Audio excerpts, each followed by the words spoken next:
39절까지 있는 말씀을 우리 화면과 성경을 통하여 다 함께 합독하도록 하겠습니다.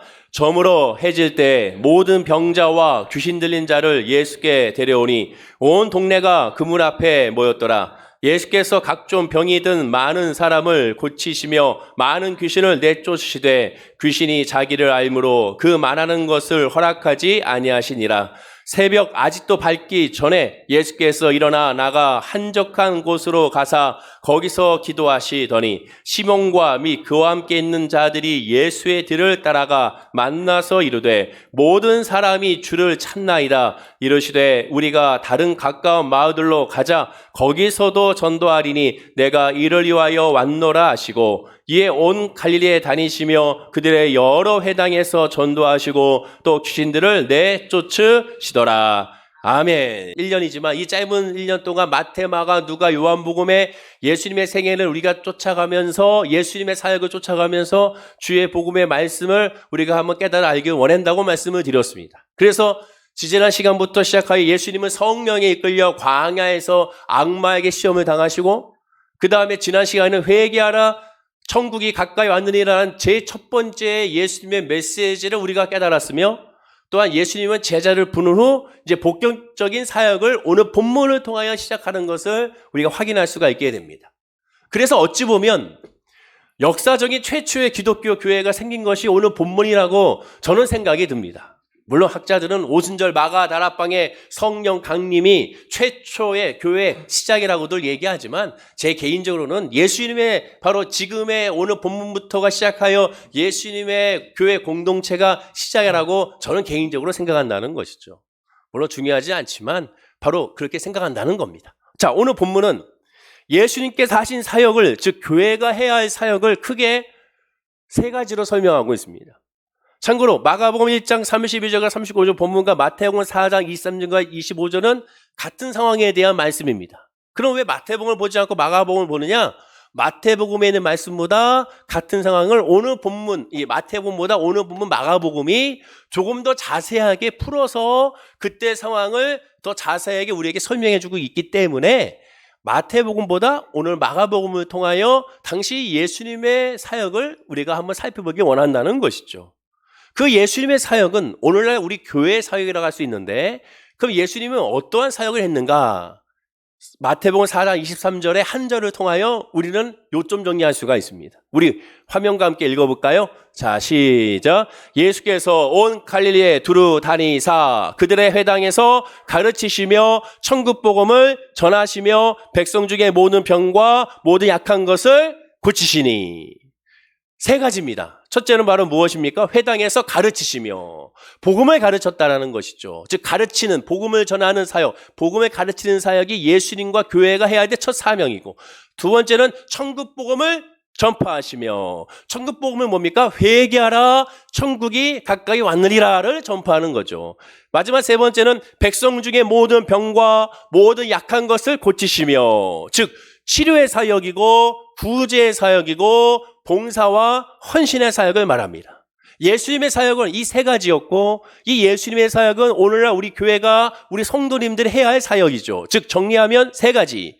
예배를 통한 말씀 사역, 또한 전도를 통한 선교 사역, 그리고 치료와 회복의 구제와 봉사의 사역이 오늘날 교회가 해야 할 사명이고 이 사역은 예수님께서 하셨던 사역이자 사명인 것을 우리가 알 수가 있습니다. 그런데 본문의 말씀을 통해 우리가 묵상해 봐야 될 것은 무엇이냐? 예수님께서 하신 이 복음 사역과 가르치고 지키라고 하는 믿음 사역과 또한 예수님이 하시는 이 모든 사역을 우리는 과연 집중하고 있는지를 묵상해 봐야 되는 것이죠. 더 쉽게 말씀드리면 과연 우리는 예수님이 하고자 하는 이 사역을 그대로 따라가고 있는지, 또는 예수님이 하시는 사역을 따라가고 있지만 예수님이 주목하고 있는 것에 우리가 주목하고 있는지를 묵상해 봐야 한다는 겁니다.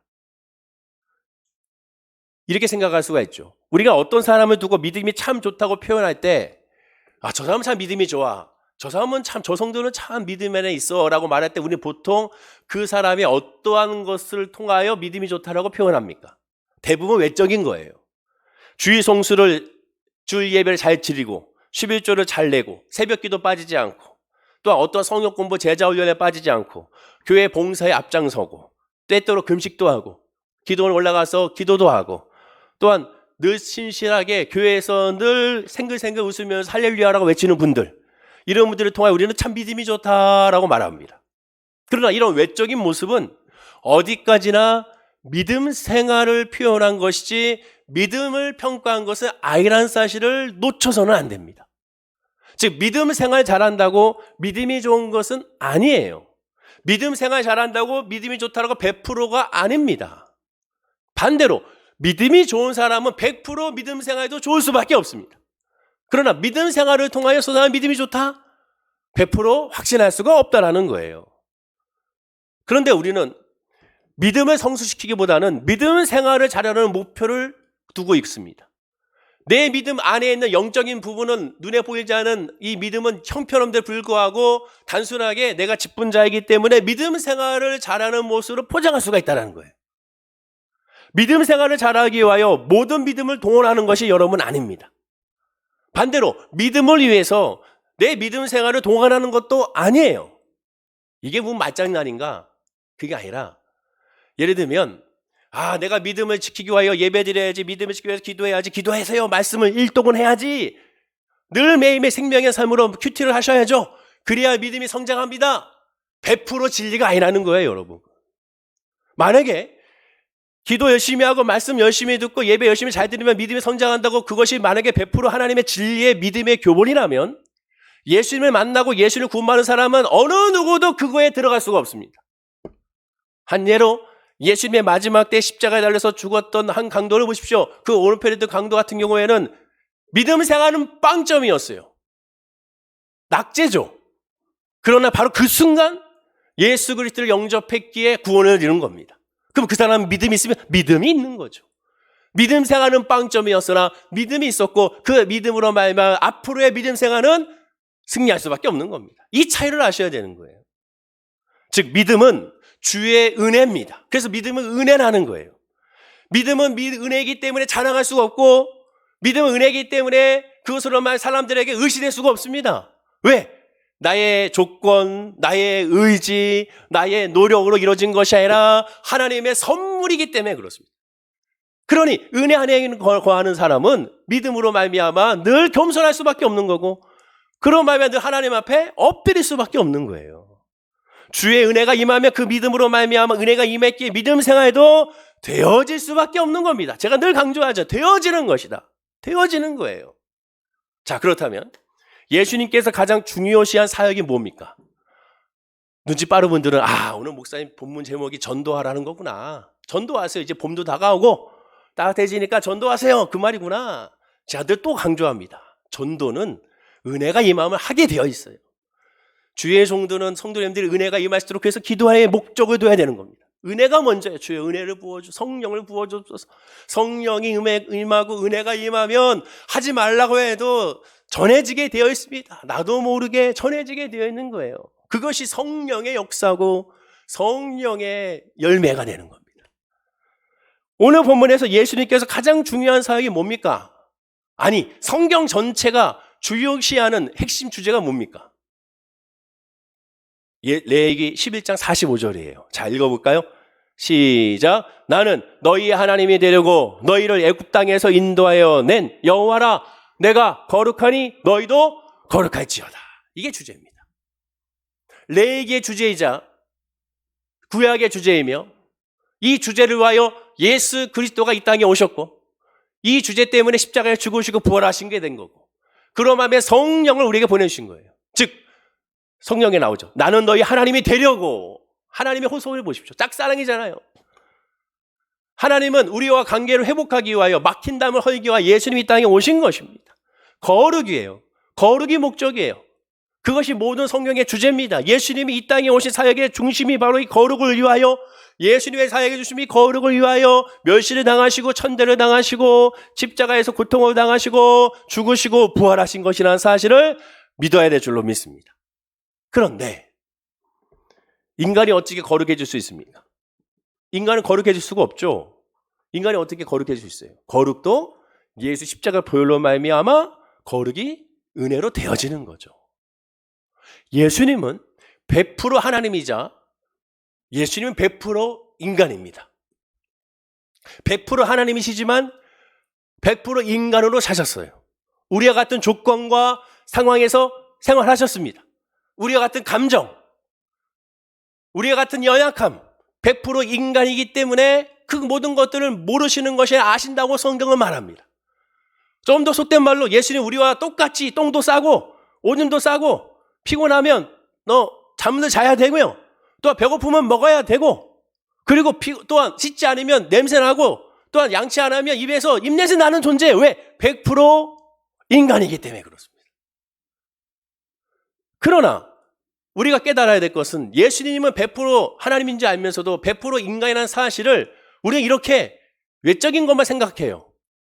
성경은 예수님이 100% 인간이라는 사실을 이렇게 표현합니다. 그리고 그 이유가 그 예수님 100% 인간이라는 것이 예수님의 사역의 또한 중심이었어요. 그건 뭡니까? 답은 늘 본문에 있다고 그랬잖아요. 본문 35절에서 예수님이 100% 인간이라는 사실을 우리에게 증거하는데 그것이 무엇인지를 한번 찾아보십시오. 자, 본문 35절 말씀 한번 읽어볼까요? 자, 시작. 새벽 아직도 밝기 전에 예수께서 일어나 나가 한적한 곳으로 가서 거기서 기도하시더니, 자, 여기서 예수님이 100% 인간이라는 사실을 우리에게 증거하고 있는데 그 증거가 여기서 무엇입니까? 이겁니까? 밝기 전에 예수께서 일어나 나가 주무시다가 일어나셨구나. 아, 역시 예수님도 인간이라 피곤하니까 잠깐 주무시다가 일찍 일어나셨구나. 이겁니까? 이걸 말하는 것이 아니에요. 마지막 구절에 뭐가 있습니까? 거기서 기도하시더니, 예수님이 100% 인간이라는 사실을 기도했다는 것에서 우리가 알 수가 있습니다. 예수님은 100% 하나님인데 예수님은 기도했어요. 여러분, 하나님이 하나님한테 기도할 수 있습니까? 이 세상에서도 자기가 자기에게 길거리에서 중얼중얼 화용아 중얼중얼 하고 다니면 그 사람 주변 사람들 뭐라 합니까? 저 사람 미쳤다라고 말하죠. 하나님인데 하나님한테 기도할 수 있습니까? 그 존재 그 자체가 자기를 부정하는 거죠. 근데 예수님은 100% 인간을 오셨기 때문에 기도할 수밖에 없는 겁니다. 왜? 육신의 연약함이 있기 때문에 그래요. 예수님도 인간처럼 두렵고 예수님도 인간처럼 아픔을 느낍니다. 예수님도 인간처럼 속상하고 예수님도 인간처럼 감정이 있습니다.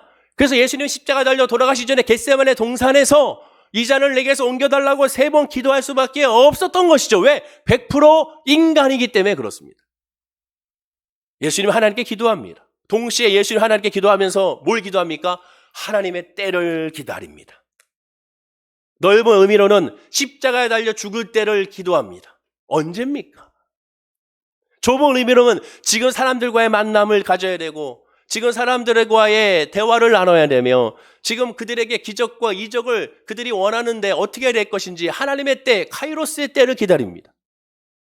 하나님은 예수님께서 계획하신 모든 일을 행한 후에야 비로소 십자가에 달려 죽기를 허락했습니다. 그 전에는 하나님의 때, 지금이 죽을 때야, 지금의 십자가 달릴 때야라는 것을 하나님이 정하셨는데 그때가 되기 전까지는 예수를 죽게 하지 않았습니다. 수많은 죽음의 위기의 순간에 예수님은 당당하게 그 죽음의 위기를 벗어나게 하셨죠. 그리고 때가 됐을 때 예수님은 십자가 달려 죽으신 것을 보게 됩니다. 유대 관원들이 예수님을 체포해 가도록 허락을 하나님이 하셨죠. 예수님은 인간 예수로서는 하나님의 때를 기다렸다가 온전히 때가 차면 오직 하나님이 시키는 일만 했습니다. 그것이 예수님의 사역의 중심이었습니다. 예수님의 사역은 당연히 복음 전파입니다. 그러나 그 복음 전파도 하나님의 때가 됐을 때, 하나님이 시킬 때가 됐을 때, 지금이야 했을 때 복음을 전파했지 아무 때나 한 것이 아니라는 거예요. 하나님의 때는 인간의 시간과 공간을 초월합니다. 우리가 보기에는 일부러 늦장을 부린 것 같은 경우도 종종 있습니다. 지금이면 좋을 텐데 왜 지금 안 해주십니까? 지금이면 가장 은혜의 때가 될 것 같은데 지금 해주시면 믿지 않는 우리 가족들이, 지금 해주시면 믿지 않는 우리 직원들이, 지금 해주시면 믿지 않는 내 지인들이 살아계신 하나님을 모두가 다 깨달을 수 있을 것 같은데 라고 할 수가 있습니다. 그러나 하나님은 침묵하실 때가 있습니다. 예를 들면 예수님께서 이 땅에 오심부터 그렇지 않습니까? 인류가 타락한 이후 수천 년이 흘렀습니다. 왜 그때입니까? 바로 오시면 좋을 텐데 왜 하필 2000년 전에 오셨습니까? 지금같이 과학이 문명이 발달할 때 예수님이 오셔서 이 모든 과학은 하나님의 능력과 하나님의 범위 안에 있는 작은 조그마한 것에 인간의 이성과 과학에 불과하다는 사실을 예수님께서 그 자리에서 보여주시면 더 많은 사람들이 예수를 믿지 않겠습니까? 라고 할 수가 있습니다. 그때보다 지금의 전 지구촌의 인구수가 어마어마하게 늘어났지 않습니까? 그럼 지금이 더 좋잖아요. 근데 하나님의 때는 2000년 전이었습니다. 성경은 분명히 말합니다. 갈라디아서 4장 4절에 말하죠. 자, 읽어볼까요? 자, 시작. 때가 참에 하나님이 그 아들을 보내사 여자에게서 나게 하시고 율법 아래 나게 하신 것은 때가 참에 하나님이 그 아들을 보냈다. 그때가 완벽한 때라는 거예요. 그때가 하나님의 은혜의 때라는 겁니다. 그때가 하나님의 역사의 때라는 거예요. 그때가 최고라는 겁니다. 우리가 볼 때는 하나님의 때가 늑장을 일부러 부리는 것 같아. 하나님은 그때라는 거예요. 저도 개인적으로 지난 목요일 날이 검사 결과가 나와야 돼. 연기가 됐어요. 인간적으로 짜증이 확 나는 거죠. 우리 생각하죠. 아, 기도를 더 하라고 하시나 보다. 머릿속으로는 기도를 더 하라고 하나님이 환경을 이렇게 하셨나 보다. 마음 가운데 기도를 더 하라고 하시나 보다. 그러나 여전히 영적으로는 이게 뭡니까? 라는 말이 나올 수 있어요. 이게 뭡니까? 왜? 인간이기 때문에 그렇습니다. 그러나 하나님의 때가 있어요. 왠지 일부러도 늦추신 것 같아. 뭐든지 보면 여러분도 그렇잖아요. 이상하게 왜 이렇게 빨리빨리 안 되는지. 빨리 해주시면 되는데 왠지 이렇게 안 되는 게 얼마나 많습니까? 성경에도 일부러 늦장 부리는 것이 너무 많은 것 같아요. 다음 주에 함께 나눌 말씀이지만 요한복음 2장에 가나의 혼인잔치가 있습니다. 가나의 혼인잔치 예수님의 어쩌면 첫 기적, 이적이라고 할 수가 있죠. 이 가나의 혼인잔치 때도 마찬가지입니다. 예수님은 분명히 없는 거 아시면서도 가만히 계셨습니다. 어머니가 요청할 때도 내 때가 이르지 않았다고 말하면서 그냥 퉁명하게 대하셨어요. 예수님은 포도주가 떨어졌다고 해도 곧바로 이적을 베풀지 않고 그냥 기다렸습니다. 늦장 부리고 있는 것 같아요. 속 터지죠. 능력이 아예 없으면 상관없는데 능력이 있는 거 아니까 속 터지는 거잖아요. 요한복음 11장에도 마찬가지입니다.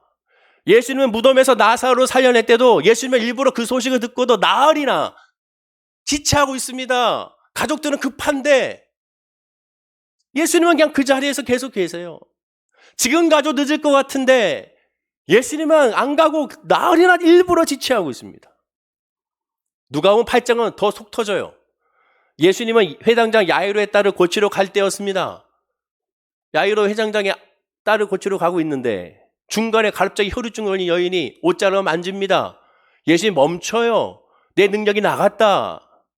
제자들이 말합니다. 이렇게 수많은 사람들이 예수님과 함께 있는데 그 수많은 사람들이 예수님의 옷자락을 만지고 어깨도 만지고 머리도 만지고 분명히 여러 사람이 다 했을 텐데 누군지 모릅니다. 그냥 한마디로 그냥 신경 쓰지 말고 갈 길 가자는 거죠. 근데 예수님은 굳이 누군지를 찾겠다는 거예요. 속 터지지 않습니까? 회당장 그 가족들은 속 터지지 않을까요? 그 얘기 들으면 굳이 못하러 찾냔 말입니다. 나가가지고 치료받았으면 은혜지. 근데 예수님 굳이 찾겠다는 거예요. 둘러보시고 누구냐 물어보고 있습니다. 근데 그 와중에 어떤 일이 납니까? 회당장의 집에서 하인이 오더니 죽었다는 거예요. 그 딸이. 그러면 그냥 화가 확 나겠죠.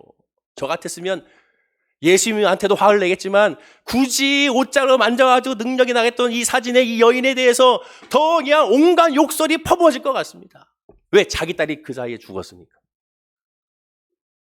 예수님이 일부러 늑장을 부리는 것 같아요. 하나님의 응답이 일부러 늑장을 부리는 것 같습니다. 우리는 하나님의 때를 이해하지 못하고 불만과 불평이 쏟아질 때가 너무나도 많습니다. 그런데도 그렇게 불만과 불평을 쏟는 것은 결국 가장 잘 믿는다고 하면서도 우리는 그런 것 같아요. 오히려 보면 믿음이 좋다고 하는 사람들이 더 불만과 불평을 쏟아내는 경우가 많습니다. 실제로 예수님을 가장 믿지 못한 사람들이 누굽니까? 예수님을 알지 못한 사람들이 아니라 예수님을 잘 안다는 사람이고 예수님을 잘 안다는 사람들 가운데 가장 예수님과 가까웠던 사람, 즉 예수님의 친형제들이 더 예수를 믿지 못했고 예수 앞에 비아냥거렸습니다. 성경 요한복음 7장 1절과 6절을 제가 읽어드리면 이들의 모습을 한번 잘 보십시오. 그 후에 예수께서 갈릴리에서 다니시고 유대에서 다니려 하심은 유대인들이 죽이려 함이로라. 유대인들의 명절이 초막절이 가까운지라.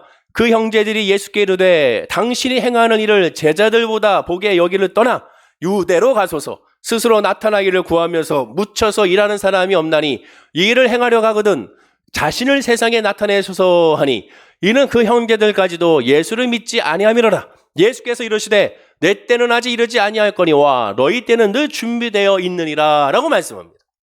자, 예수님의 친형제들은 초막절이 다가오자 빨리 예루살렘에 올라가라고 재촉합니다. 그 이유가 뭡니까? 예수를 향하여서 오해하고 있어요. 스스로 나타나기를 구하면서. 예수의 능력으로 사람들한테 지금 능력으로 너의 이름을 높이고 있지 않느냐?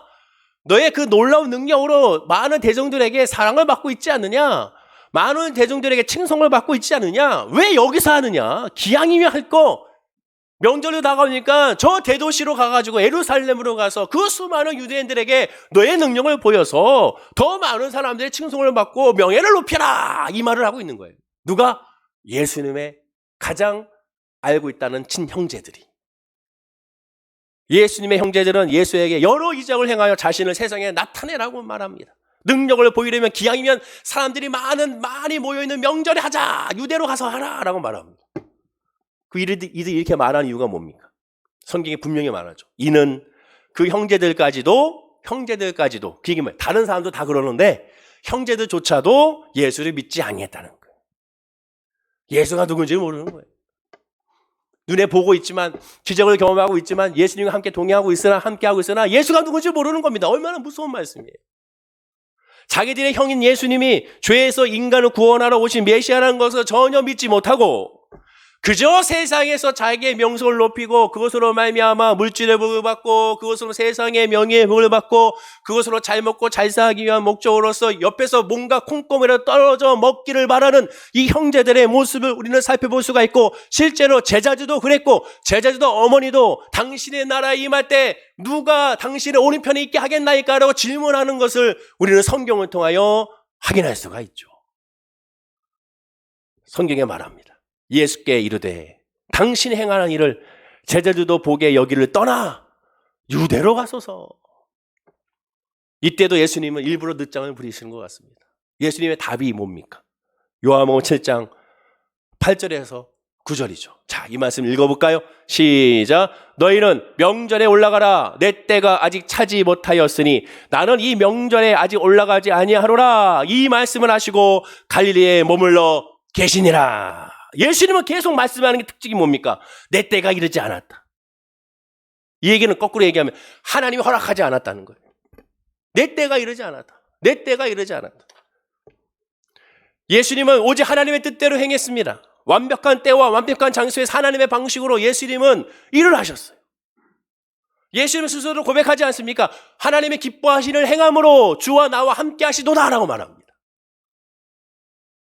예수님조차도 주 뜻이 아니면 움직이지 않았어요. 주 뜻이 아니면 아무것도 하지 않았어요. 왜?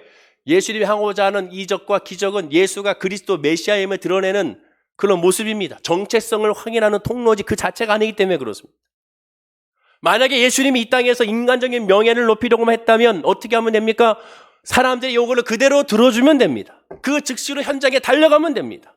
오부영의 기적으로 계속 유대인들을 먹여주고 천군 천사를 불러서 로마의 병정들을 다 무찌르며 솔로몬의 왕 때와 같은 영광을 누리면 다윗의 영광보다 더 놀라운 모세 때보다 더 놀라운 영광과 찬송을 예수는 그 자리에서 유대 대중들에게 사랑을 받고 심지어 이민족들에게도 먹을 것을 주기에 사랑을 받았을 것입니다. 그러나 예수님은 사람들의 그 모든 현실적인 요구를 외면해버리죠. 반대로 멸시와 핍박의 길을 선택합니다. 왜 그렇습니까? 하나님이 원치 않기 때문에 그렇죠. 주님의 뜻이 아니기 때문에 그렇습니다.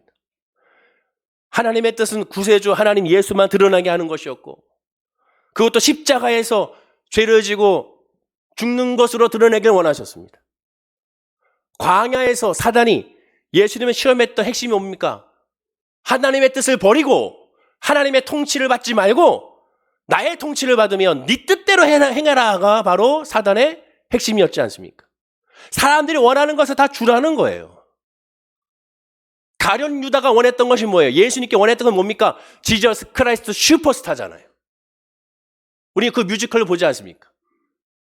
하나님이 원했던 것은 지저스 크라이스트 슈퍼스타가 아니라 지저스 크라이스트, 거기서 끝나는 거죠. 예수는 그리스도, 죄에서 구원할 자입니다. 그러나 가룟 유다와 유대 대중들이 원했던 것은 지저스 크라이스트 슈퍼스타입니다. 슈퍼스타.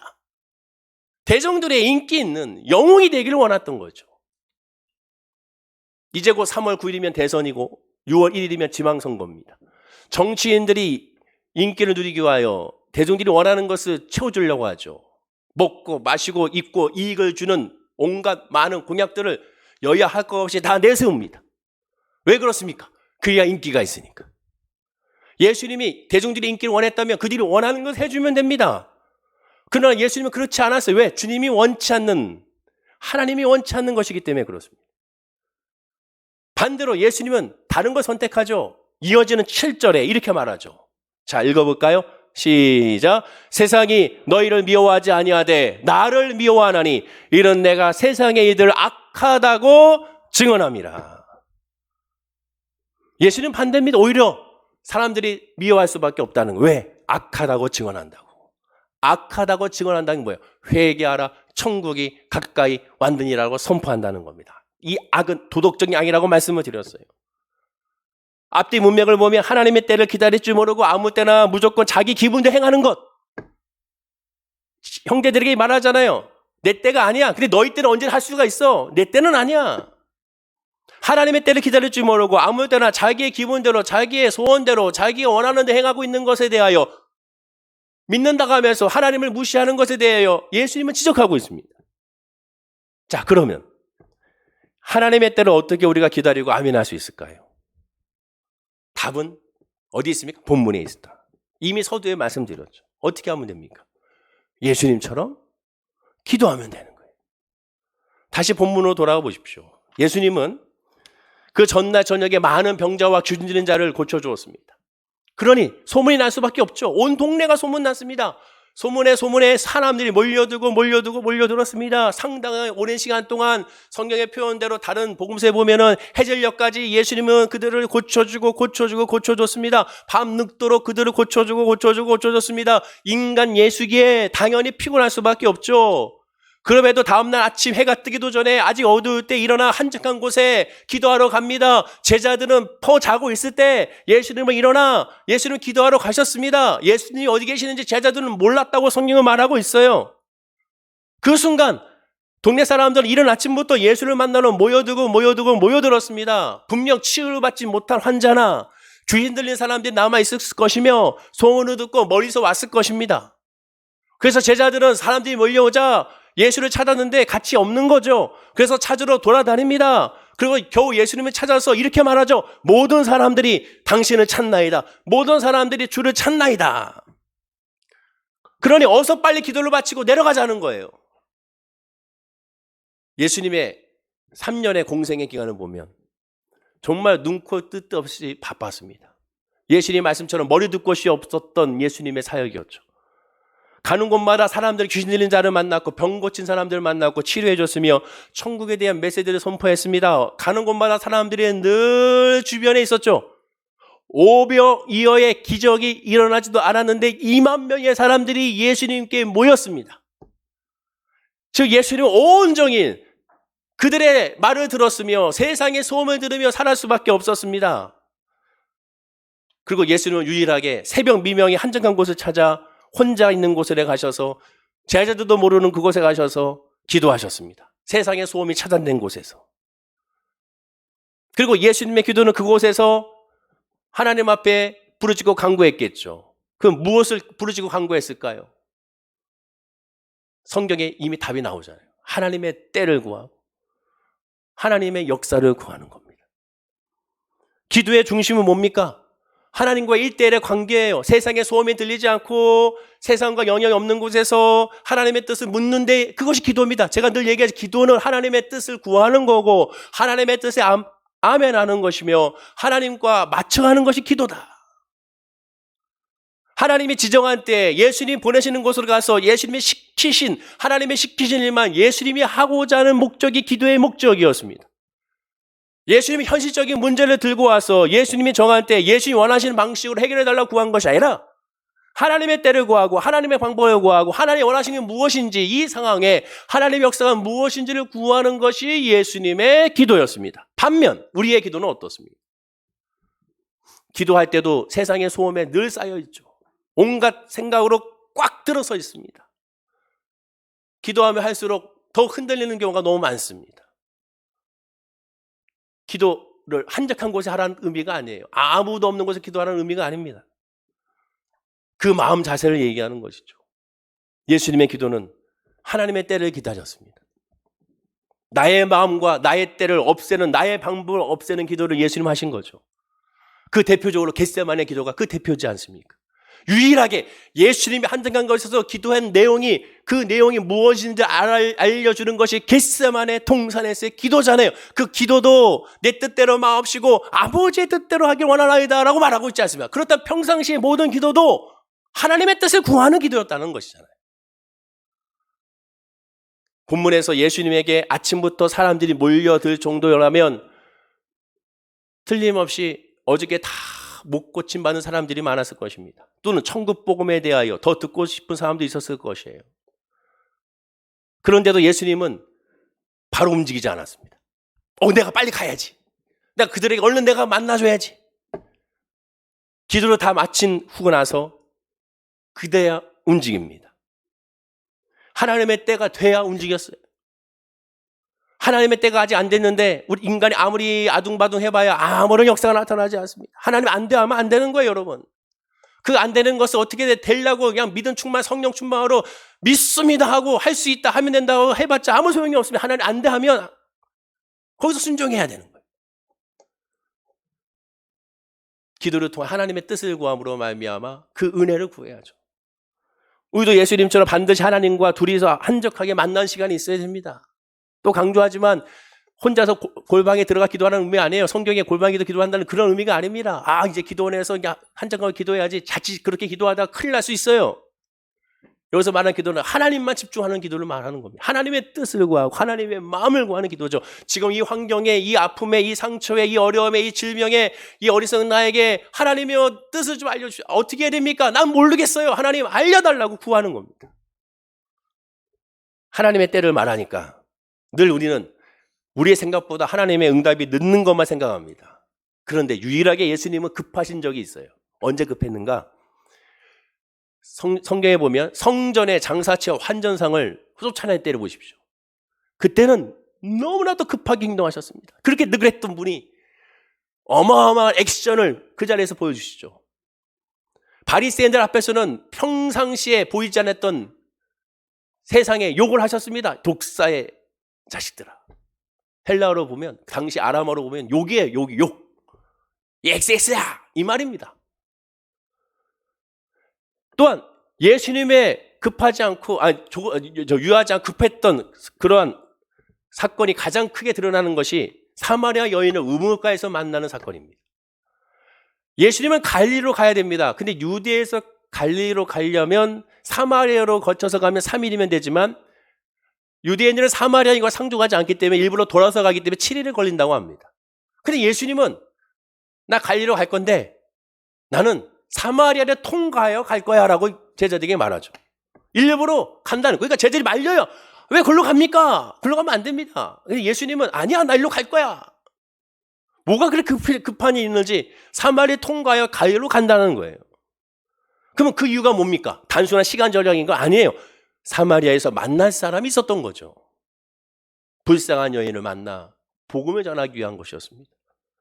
요한복음 4장 34절과 38절에 예수님의 뜻을 보십시오. 자, 읽어볼까요? 시작. 예수께서 이르시되 나의 양식은 나를 보내신 이의 뜻을 행하며 그의 일을 온전히 이루는 이것이니라. 너희는 넉 달이 지나야 추수할 때가 이르겠다 하지 아니하느냐? 그러나 나는 너희에게 이르노니 너희 눈을 들어 밭을 보라. 희어져 추수하게 되었도다. 거두는 자가 이미 삭도 받고 영생을 이르는 열매를 모으나니 이는 뿌리는 자와 거두는 자가 함께 즐거워하게 하려 함이라. 그런즉 한 사람이 싣고 다른 사람이 거둔다는 말이 옳도다. 내가 너희로 노력하지 아니한 것을 거두러 보내었노니 다른 사람들은 노력하였고 너희는 그들이 노력한 것에 참여하였느니라. 보십시오. 예수께서 이러시되 나의 양식은 나를 보내신 이의 뜻을 행하며 그의 일을 온전히 이루는 이것이라라고 말합니다. 하나님의 뜻대로 해야 한다는 거예요. 근데 하나님의 뜻이 뭡니까? 추수라는 거잖아요. 복음으로 말미암아 열매를 얻는다는 겁니다. 즉 예수님은 영적인 추수에서는 급하셨습니다. 본문의 경우에도 예수님은 기도할 짬도 없을 만큼 사람들의 요구에 시달렸습니다. 분명히 그 동네에서도 더 많은 사역할 것이 있었을 것입니다. 그런데 불구하고 예수 한적한 곳에 가서 하나님과의 둘만의 기도의 교제를 마치고 난 후에 제자들에게 아주 무서운 말씀을 하십니다. 본문 38절이죠. 자, 읽어볼까요? 시작. 이르시되 우리가 다른 가까운 마을들로 가자. 거기서도 전도하리니 내가 이를 위하여 왔노라 하시고. 굉장히 무서운 말씀이에요, 여러분. 충격적인 말씀입니다. 지금 제자들은 예수님을 찾는 사람들이 많이 있으니 빨리 동네로 내려가자고 말합니다. 근데 예수님 거부한 거예요. 이르시되 우리가 다른 가까운 마을들로 가자. 거기서도 전도하리니 내가 이를 위하여 왔다고 말하면서 아니야, 나 그걸로 안 갈 거야. 다른 데로 갈 거야. 그래서 뭐라고 얘기합니까? 거기서도 전도하리니. 이미 이곳은 전도했다는 거예요. 이미 그들은 예수의 복음을 메시지를 들었다는 거예요. 그런데 그것을 거부한 겁니다. 지금 예수를 만나러 온 사람들은 예수의 말씀을 듣고 사마리아 여인처럼 예수를 알고 하나님을 알고 예배를 알고 싶어하고 은혜를 알고 싶어하고 죄사함을 알고 싶어하고 하나님 관계 회복을 알고 하고 싶은 그런 간절함이 없이 단순히 이 질병을 치료하고 이 문제를 해결받는 것에만 목적을 두어 예수를 만나고자 한 사람들만 그 자리에 모여 있다라는 겁니다. 만약에 그 중에 단 한 사람이라도 사마리아 여인과 같이 예수를 알기 원한다, 하나님을 알기 원한다, 하나님의 은혜를 알기 원한다, 회개하기 원한다, 어떻게 예배하는지 알지 못하겠다, 어떻게 기도하는지 알지 못하겠다, 어떻게 성령 충만 받았는지 알지 못하겠다는 사람이 단 한 사람만 있었어도 예수님은 다시 그 동네로 내려갔을 것입니다. 근데 안 가셨어요. 왜? 없으니까. 그 수많은 사람들이 예수를 찾으나 예수 이름을 부르짖고 기다리나 예수님은 외면합니다. 굉장히 무서운 말씀이에요. 새벽부터 예수님을 찾아온 사람들은 사마리아 여인처럼 복음에는 관심이 없었던 거예요. 다음날 아침까지 수많은 사람들이 예수여 예수여 부르짖습니다. 겉으로는 부르짖습니다. 겉으로는 성령을 외칩니다. 겉으로는 하나님을 외치고 사랑을 외칩니다. 근데 그 안에 하나님과의 관계가 없는 거예요. 무서운 거예요. 예수님의 이 땅에 오신 목적은 치유의 목적이 아니라 바로 전도가 목적이었습니다. 그 치유는 단순히 보조수단에 불과해요. 이 보조수단에 불과한 것에 우리는 너무 집중해버리면 주의 복음이 왜곡이 되는 거예요. 보조수단에 불과한 것에 우리는 그것이 마치 구원이라고 착각하는 경우가 있습니다. 초대교회 때도 그런 이단들이 있었다고 성경은 말하고 있잖아요. 사도 바울이 그래서 걱정하고 근심했습니다. 서신서를 통하여 그러지 말라고 말하고 있지 않습니까? 보조수단에 우리는 모든 것이 다 성령을 거기다 믿음 생활을 몰빵해버리는 거예요. 진짜 핵심은 바라보지 아니하고. 그것이 굉장히 무서운 겁니다. 깨달아야 되는 것이죠. 예수님은 복음을 전함에 있어서는 한치의 주저함이나 나태함이 없었습니다. 자, 예수님이 공사역을 시작하면서 하신 말씀이 뭐였습니까? 우리가 지난 시간에도 함께 나눴던 말씀입니다. 한번 읽어볼까요? 마가복음 1장 우리 15절에 있는 말씀입니다. 자, 읽어볼까요? 시작. 이르시되 때가 찼고 하나님의 나라가 가까이 왔으니 회개하고 복음을 믿으라 하시더라. 이겁니다. 이거죠. 때가 찼어요. 복음을 믿어야 되라. 하나님 나라에 가까웠으니 급할 수밖에 없습니다. 급할 수밖에 없어요. 빨리 예수를 믿어야 되는데, 빨리 회개해야 되고 하나님 만나야 되는데 급할 수밖에 없는 거죠. 심지어 십자가 죽음과 육신의 고통이 극심한 상황에서 여러분 예수님의 십자가의 고통이 얼마나 극심합니까? 얼마나 아파요. 마치도 하지 않은 것인데 얼마나 아픕니까? 그 얼마나 아프고 고통스러운 상황에서도 예수님은 강도의 고백에 응답합니다. 이게 놀라운 은혜예요. 자, 읽어볼까요? 누가복음 23장 42절과 43절입니다. 읽어보겠습니다. 시작. 이르되 예수여 당신의 나라에 임하실 때 나를 기억하소서 하니 예수께서 이르시되 내가 진실로 내게 이르노니 오늘 내가 나와 함께 낙원에 있으리라 하시니라. 예수님은 이 한 강도의 고백에 응답하셔서 그를 구원해 하십니다. 그 극심한 고통 가운데. 근데 더 놀라운 것은 예수님은 십자가 달려 돌아가시는 그 모든 과정에 침묵하셨다는 거예요. 침묵하셨어요. 성경을 보세요. 한마디도 대답하지 않아요.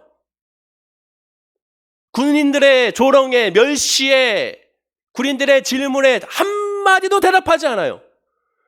근데 그 십자가상에서 한마디 대답을 합니다. 인간의 질문에 대답해요. 오늘 이 말씀이에요. 한 강도가 예수를 바라고 구원을 바라고 은혜를 바라고 죄사함을 바라고 사랑을 바랍니다. 그때 예수님은 대답하십니다. 그전에는 대답하지 않다가. 그게 무슨 의미겠습니까? 그게 무슨 의미겠어요? 성경을 우리가 볼 때 인간의 관점이 아닌, 나의 문제의 관점이 아닌 성령을 통하여 하나님의 관점으로 보게 해달라고 기도해야 됩니다. 주의 마음을 달라고 기도해야 되는 거예요. 그렇게 봤을 때 예수님은 지금 이 순간 얼마나 기뻤겠습니까?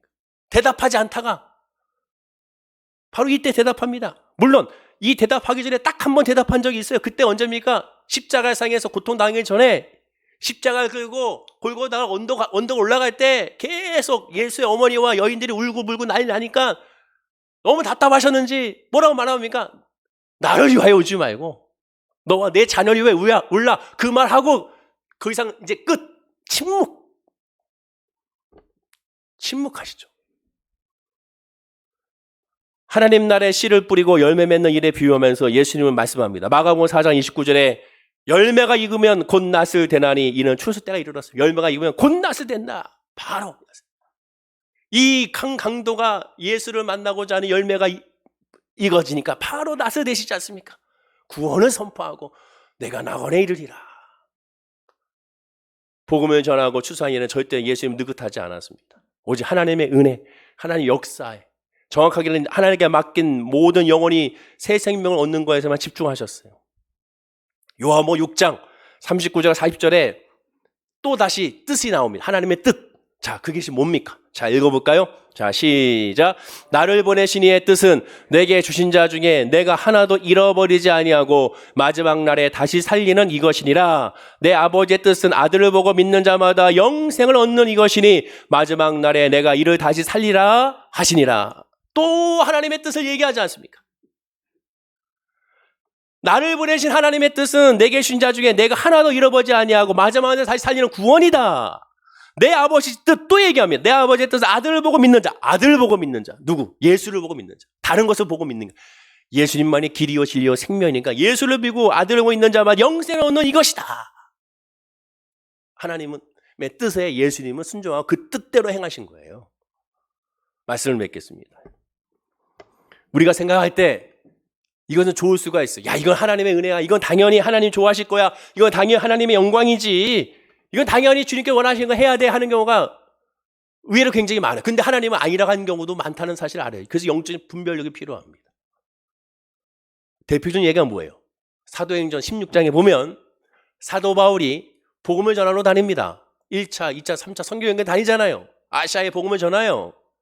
복음을 전할 때 엄청난 은혜의 역사가 일어났습니다. 제가 성경을 읽어드리면 사도행전 16장 7절에 여기 나오지 않습니다. 물시아 앞에 이르러 비두니아로 가고자 애쓰되 그런데 예수의 영이 허락하지 아니한지라.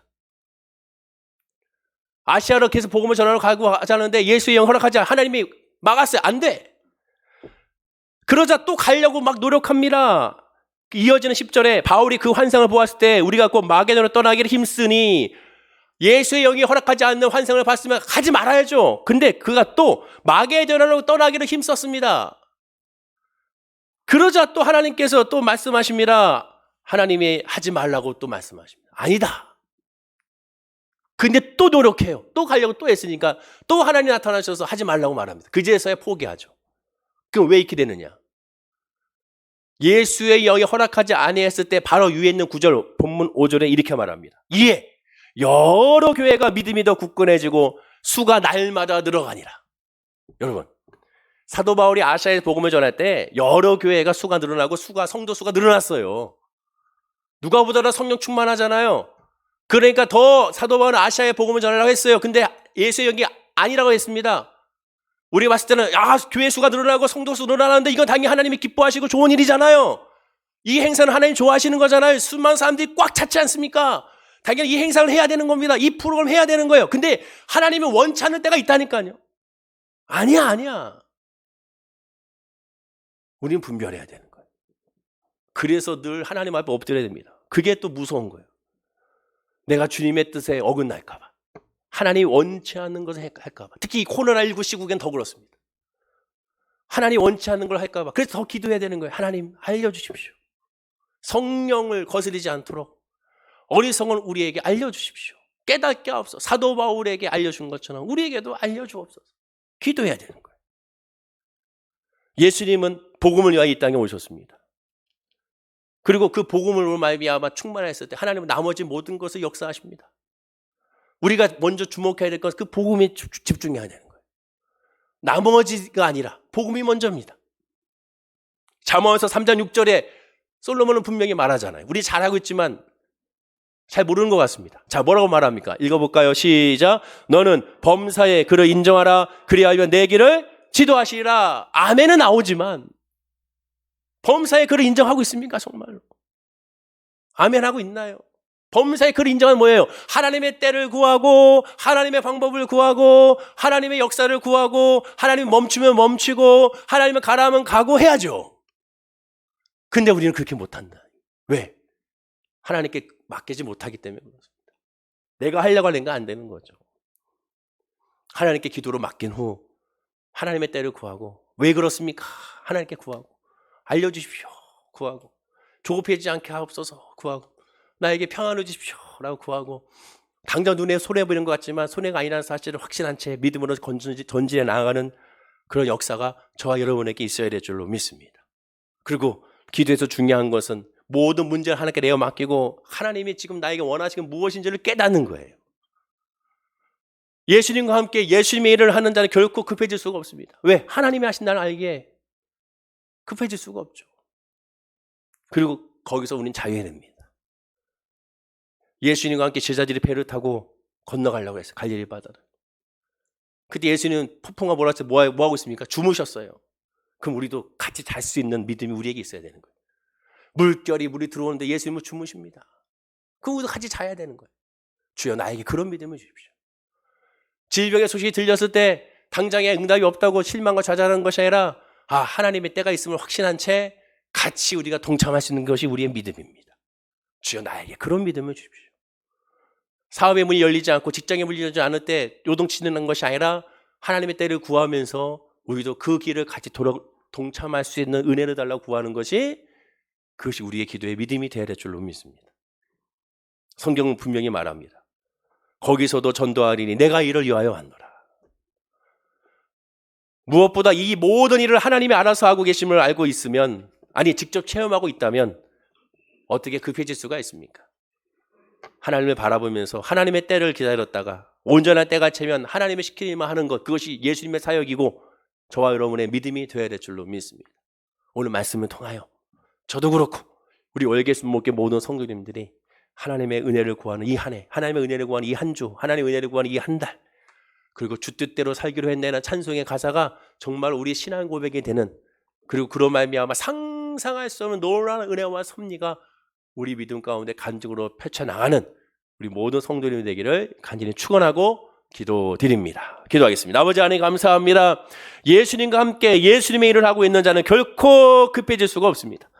무엇보다 모든 일을 하나님이 알아서 하고 계심을 믿고 깨닫고 있기 때문에 체험하고 있고 은혜로 누리고 있기 때문에 어찌 급해질 수가 있습니까? 하나님이 멈추면 같이 멈추고 하나님이 가면 같이 갈 수 있는 은혜 그리고 늘 준비할 수 있는 은혜가 우리에게 있게 하여 주시고 조급해하지 말고 늘 하나님을 바라보면서 하나님의 때를 구하고 하나님의 마음을 구하는 우리의 예배와 기도가 될 수 있도록 인도하여 주시옵소서. 그 믿음으로 말미암아 승리하게 하시고 회복되게 하여 주시고 하나님의 열매로 말미암아 간증하는 복된 삶을 살아가는 우리 성도님들이 다 되게 하여 주옵소서. 감사드리며 예수님의 이름으로 기도드립니다. 아멘. 우리 말씀